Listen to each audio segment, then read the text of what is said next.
Neste vídeo, gostaria de tratar de um assunto para ajudar algumas pessoas que às vezes têm se encontrado com uma certa organização chamada as Testemunhas de Jeová. E neste vídeo ver se realmente as Testemunhas de Jeová de fato seguem a Jeová. A Bíblia procura deixar bem claro quem é a pessoa do Senhor Jesus Cristo. E para nós devemos examinar as Escrituras para ver o que ela diz a respeito de Cristo e o que as organizações dizem. Deus o Pai disse acerca do seu Filho, o Senhor Jesus Cristo, ele disse: "Este é o meu Filho amado, em quem me comprazo, a ele ouvi." Mateus capítulo 17, versículo 5. Jesus disse: "As minhas ovelhas ouvem a minha voz, eu as conheço e elas me seguem." João capítulo 10, versículo 27. O apóstolo João, na sua epístola, ele diz: "Aquele que tem o Filho tem a vida. Aquele que não tem o Filho, não tem o Filho de Deus, não tem a vida." 1 João capítulo 5, versículo 12. O Senhor Jesus Cristo disse: "Ninguém vem ao Pai senão por mim." João capítulo 14, versículo 6. O apóstolo Paulo disse: "Tudo foi criado por meio dele," ou seja, de Cristo, de Jesus Cristo. Tudo foi criado por meio dele e para ele.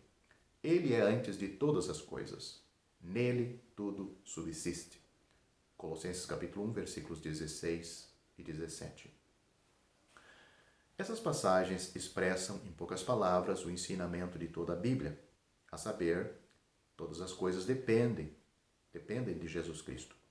Todos os pensamentos e propósitos de Deus o Pai giram em torno de seu Filho eterno. Por isso, a menos que tenhamos um devido relacionamento com o Senhor Jesus Cristo, não necessitamos nos ocupar com pontos secundários de doutrinas, mesmo que são importantes as doutrinas bíblicas, mas o fundamento é Cristo. Não devemos distorcer ou aplicar as doutrinas para explicar coisas claras a respeito de Cristo nas Escrituras.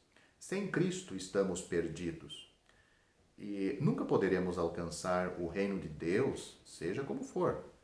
Por isso estou limitando este breve vídeo naquilo que realmente é Jesus Cristo. Primeiramente, mencionarei 2 critérios ou diretrizes básicas para a interpretação bíblica. O primeiro é encontrado em 2 Pedro capítulo 1, versículo 20, onde Pedro diz: "Sabendo, primeiramente isto, que nenhuma profecia da Escritura provém de particular elucidação." Ou seja, ela não pode ser isolada de tudo o que a Bíblia tem apresentado em outras partes. Em outras palavras, quando se faz uma interpretação de uma dada passagem, de uma certa passagem, todas as outras devem ser tomadas em consideração, especialmente aquelas que falam do mesmo assunto. Muitos têm chegado a conclusões erradas porque deixaram de fazer isso. A segunda passagem que quero citar nas Escrituras está em João capítulo 16, versículo 13. Lá é dito: "Quando vier, porém, o Espírito da verdade," ou seja, o Senhor Jesus estava falando do Espírito Santo. "Quando vier, porém, o Espírito da verdade, ele vos guiará a toda a verdade, porque não falará por si mesmo, mas dirá tudo o que tiver ouvido, que vos anunciará as coisas que há de vir." A menos que tenhamos a orientação do Espírito Santo, nem mesmo podemos descobrir os pensamentos de Deus em sua palavra, já que o homem natural não aceita as coisas do Espírito, porque elas se discernem espiritualmente. Isto está em 1 Coríntios capítulo 2, versículo 14. O Espírito Santo habita em todo verdadeiro crente. Todo verdadeiro crente nascido de novo. Cada pessoa salva. E se nós estamos rendidos, entregues ao Senhor, Ele nos ensinará sua verdade. O Espírito Santo que está em nós, não tendo obstáculo, Ele vai nos ensinar. ele vai nos guiar no que a Bíblia diz. Algumas armadilhas nos defrontam quando interpretamos as Sagradas Escrituras. Nós tendemos a estimar mais a liderança e raciocínio humano do que um estudo pessoal da Palavra de Deus. Uma consciente dependência colocada em Deus e um andar em autêntica comunhão com Ele, isto tem mais resultado em buscar a sabedoria nas Escrituras. Normalmente, existe bastante livros atraentes, cheios de argumentos razoáveis, mas muitos deles não comunicam a verdade de Deus. Nós mesmos devemos examinar as Escrituras com oração, a fim de que Deus revele a si mesmo e sua verdade a nós. Veja isto em 1 João capítulo 2, versículo 26 e 27.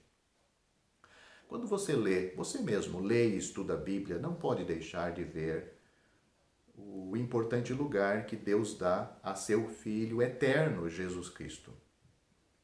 Qualquer religião que lhe dá um lugar inferior não pode ser certa. Ela pode chamá-lo de um bom homem, um bom profeta, um ser criado da altíssima ordem, o primeiro, mas isto não é suficiente, não é o que a Bíblia diz.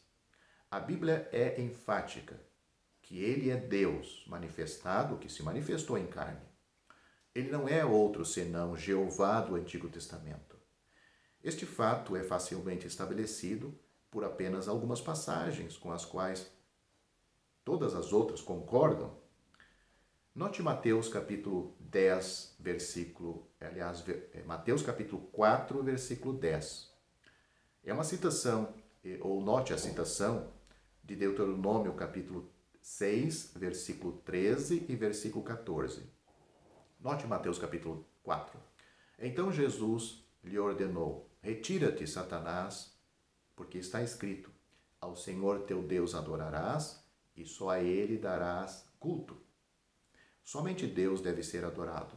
Hebreus capítulo 1, versículo 6, nós lemos, e novamente, ao introduzir o primogênito, falando de Jesus Cristo no mundo, diz: e todos os anjos de Deus o adorem. Deus o Pai instrui os anjos a adorar o Filho, Deus o Filho, o Senhor Jesus Cristo, aqui em Hebreus. Isaías capítulo 43, versículo 11, é dito: Eu sou Jeová, e fora de mim não há Salvador. O Senhor Jesus é o único Salvador. Mateus capítulo 1, versículo 21, o anjo disse: ela dará à luz um filho. O anjo estava falando com José. Ela, falando de Maria, dará à luz um filho, e lhe porás o nome de Jesus, porque ele salvará o seu povo dos seus pecados. Jesus é o Salvador dos pecadores. Jesus é o Jeová do Antigo Testamento. Atos capítulo 4, versículo 12, é dito: e não há salvação em nenhum outro, porque abaixo do céu não existe nenhum outro nome dado entre os homens pelo qual importa que sejamos salvos. Jesus é o único Salvador, tanto no Antigo Testamento como no Novo Testamento. 1 João capítulo 4, versículo 14. Note o que é dito: e nós temos visto e testemunhamos que o Pai enviou seu Filho como Salvador do mundo. Aí em 1 João capítulo 4, Jesus é o Salvador do mundo.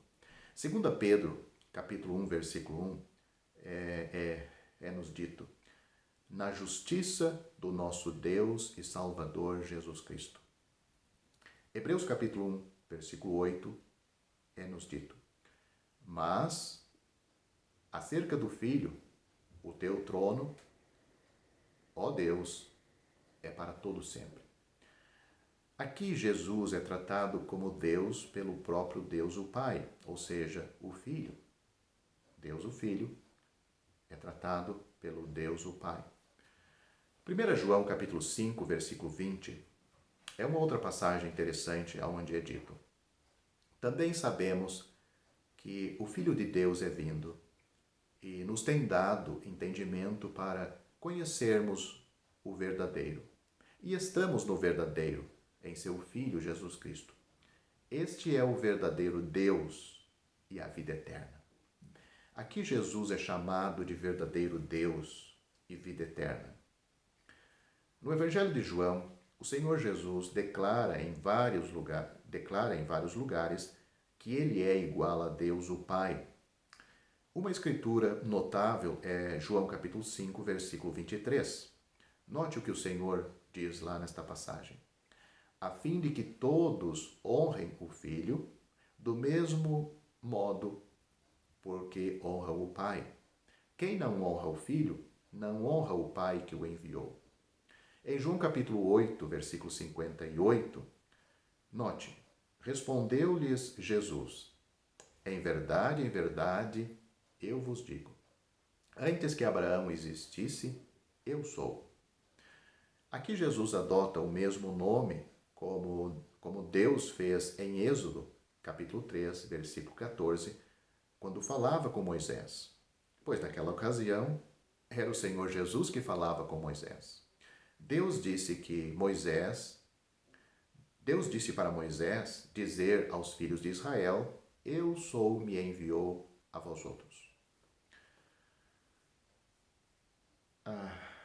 Às vezes, João capítulo 14, versículo 28, onde é dito, pois o Pai é maior do que eu, o Senhor Jesus disse isto, é citado como prova que Jesus não é igual a Deus o Pai. Contudo, foi somente em referência à sua humanidade que Jesus disse isto. Hebreus capítulo 2, versículo 9 registra: vemos, todavia, aquele que, por um pouco, tendo sido feito menor que os anjos, Jesus, por causa do sofrimento da morte. Quando o Filho de Deus se tornou homem, ele tomou uma posição inferior. Contudo, quanto à essência de sua pessoa, o Senhor Jesus é Deus. Ele nunca deixou de ser Deus. Não devemos acreditar quando dizem que Deus é um Deus triuno, ou seja, Pai, Filho e Espírito Santo, e que essa ideia, essa doutrina se originou na filosofia pagã. De fato, o raciocínio humano é demasiado fraco e ineficaz quando ele tenta compreender o nosso grande e maravilhoso Deus. As Escrituras declaram: o mundo não o conheceu por sua própria sabedoria. 1 Coríntios capítulo 1, versículo 21. Deus não está sujeito à mera percepção e raciocínio intelectual. A antiga idolatria pagã, que envolve uma triade de deuses, é simplesmente uma dissimulação do único verdadeiro Deus. Satanás, que está bem a par da natureza de Deus, é um mestre na dissimulação. Bem no princípio, ou bem no primeiro capítulo da Bíblia, Deus revelou a sua pluralidade ao dizer: façamos o homem à nossa imagem. Note o versículo 26 de Gênesis capítulo 1. Há muitas outras evidências seguindo esta maneira da Bíblia interpretar, da Bíblia falar. Há muitas outras evidências bíblicas acerca disto. Escrituras tais como Colossenses capítulo 1, versículo 15 e Apocalipse capítulo 3, versículo 14, Colossenses capítulo 1, versículo 15 e Apocalipse capítulo 3, versículo 14, onde Jesus é referido como o primogênito de toda a criação e o princípio da criação de Deus, têm sido também frequentemente mal interpretadas para provar que Jesus é um ser criado. Contudo, em lugar algum na Bíblia diz que Deus criou Cristo. Um exame das definições dos vocábulos originais gregos de primogênito e princípio naqueles versículos em Colossenses e Apocalipse mostram que esses termos também significam primeiro na ordem ou posição, excluindo completamente qualquer referência ao tempo ou à origem. Esses vocábulos comunicam a verdade de que Jesus tem a mais elevada posição no universo inteiro. Ele tem um nome que está acima de todo nome, para que ao nome de Jesus se dobre todo joelho e toda língua confesse que Jesus Cristo é Senhor, para a glória de Deus o Pai.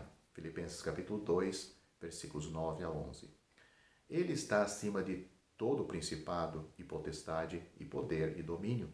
Efésios capítulo 1, versículo 21. Um exemplo de que a palavra primogênito na Bíblia nem sempre significa o primeiro é Gênesis capítulo 22. Leia, por favor, Gênesis capítulo 22, desde o primeiro versículo. Lá nós temos Isaac, é chamado o primogênito de Abraão. Mas Isaac não era o primeiro filho de Abraão, e sim Ismael. Abraão teve Ismael com a escrava, ou com a egípcia, Agar, né, que era a serva da sua esposa. Então, Isaac é chamado de primogênito, mas ele não é o primeiro. Depois de o Senhor Jesus humilhar-se a si mesmo voluntariamente até a morte por crucificação, o Senhor Jesus bem merece ser exaltado e glorificado. Seu Pai fez com que ele fosse exaltado e glorificado. Que nós façamos o mesmo em nossos corações. Lamentamos comunicar que o movimento das testemunhas de Jeová não aceitam a verdade dessas escrituras da Bíblia. Essa religião relativamente nova rebaixa o nosso Senhor Jesus Cristo à posição de um ser criado. Eles tiram ele da posição de Deus, de igualdade com o Pai, para ser um ser criado. Esse ser criado não pode ser o Cristo da Bíblia, desde que em João capítulo 1, versículo 3, tanto como Colossenses capítulo 1, versículo 16, afirma que todas as coisas foram feitas por intermédio dele e sem ele nada do que foi feito se fez. Um versículo claro, qualquer pessoa pode entender. E lembre, sem o Cristo da Bíblia ninguém pode ser salvo e alcançar o reino de Deus. Não importa nem mesmo caso tenha se esforçado para conseguir um lugar nele, porque as Escrituras dizem: porque pela graça sois salvos mediante a fé. Isto não vem de vós, é um dom de Deus. Não vem de obras, para que ninguém se glorie. Efésios capítulo 2, versículos 8 e 9. Muitos grupos religiosos, além das testemunhas de Jeová, asseveram ou afirmam que qualquer pessoa que não é um membro de uma determinada ou até das suas organizações ou de uma determinada igreja ou grupo religioso passará pelo juízo de Deus. Isso em si mesmo é uma indicação de um erro grave, porque a Bíblia ensina claramente que somente o Senhor Jesus Cristo é o único que pode nos salvar. O Senhor Jesus Cristo mesmo disse: eu sou o caminho e a verdade e a vida. Ninguém vem ao Pai, senão por mim. João capítulo 14, versículo 6. Repito novamente. O Senhor Jesus Cristo é o único Salvador. O meu conselho é: não vá cegamente após um guia cego, senão cairão ambos na cova, no mesmo buraco. Mateus capítulo 15, versículo 14. E se perderão para sempre. Você pode começar uma nova vida, primeiramente confiando em Cristo como seu Salvador. A Bíblia diz: crê no Senhor Jesus Cristo e você será salvo. Então comece a estudar a sua Bíblia de uma maneira sincera, com o Espírito Santo agora habitando em você, por ser uma pessoa salva. Ele há de guiá-lo em toda a verdade. Já estão disponíveis para leitura os comentários do Novo Testamento e do Antigo Testamento de João Nelson Darby. Estão nos formatos de livro, e-book, também aplicativo para o celular Android. Visite o nosso site www.palavrasdoevangelho.com.